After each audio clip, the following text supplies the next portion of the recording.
तपाईलाई यहाँ सोराम ट्र्यापको लागि राखेको थिएँ। आज मौरी निरीक्षण गर्न आइरहेको छु।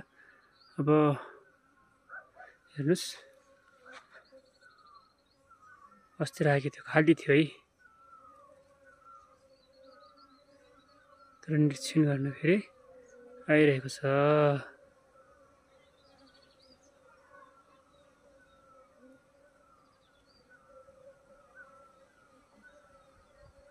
हेर्नुस्,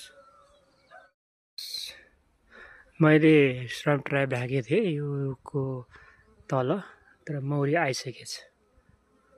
मौरी नै आइसकेको छ। हेर्नुस्, अब काम गर्न जाँदैछ। मैले देखाउन सकिएन किनभने पछि समय व्यस्तता कारणले मेरो अरू काम पनि थियो। गोबी गोडाइ काम गएको थियो, पुलन लिएर आइसक्यो। खै कतिखेर आइथ्यो, पुलन ल्याइसक्यो, उसले आइसकेछ। हेर्नुस्, यस्तै सम्बन्धी मौरी सम्बन्धी भिडियो पुलन लिएर बाहिर जाँदैछ, पुलन लिएर आएको छ। अनि त्यसपछि तपाईहरू पनि मेरो भिडियोलाई कमेन्ट गर्नुहोला।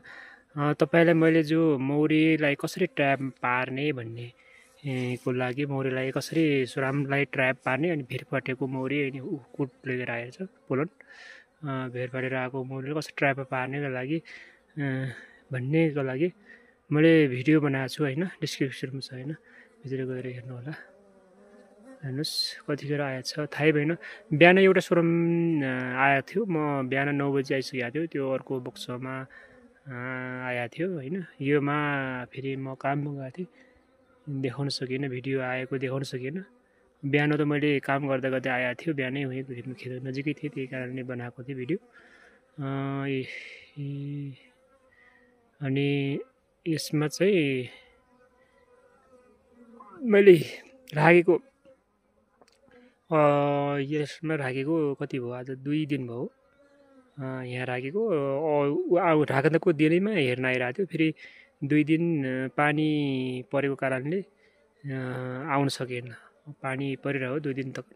उसको बादमा आज मौसम थोडा, बिहान घाम थियो, अहिले चाहिँ मौसम फेरि बादल गरिरहेको छ। तर मौरी खै कति थियो कति छ, तर ठिकठिकै छ होला, आएको छ।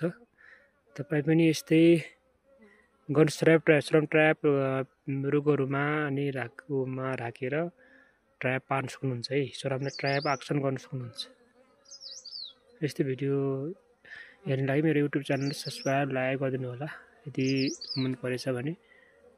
हवस् त, नमस्कार। फेरि अर्को भिडियो भेटौँला है त।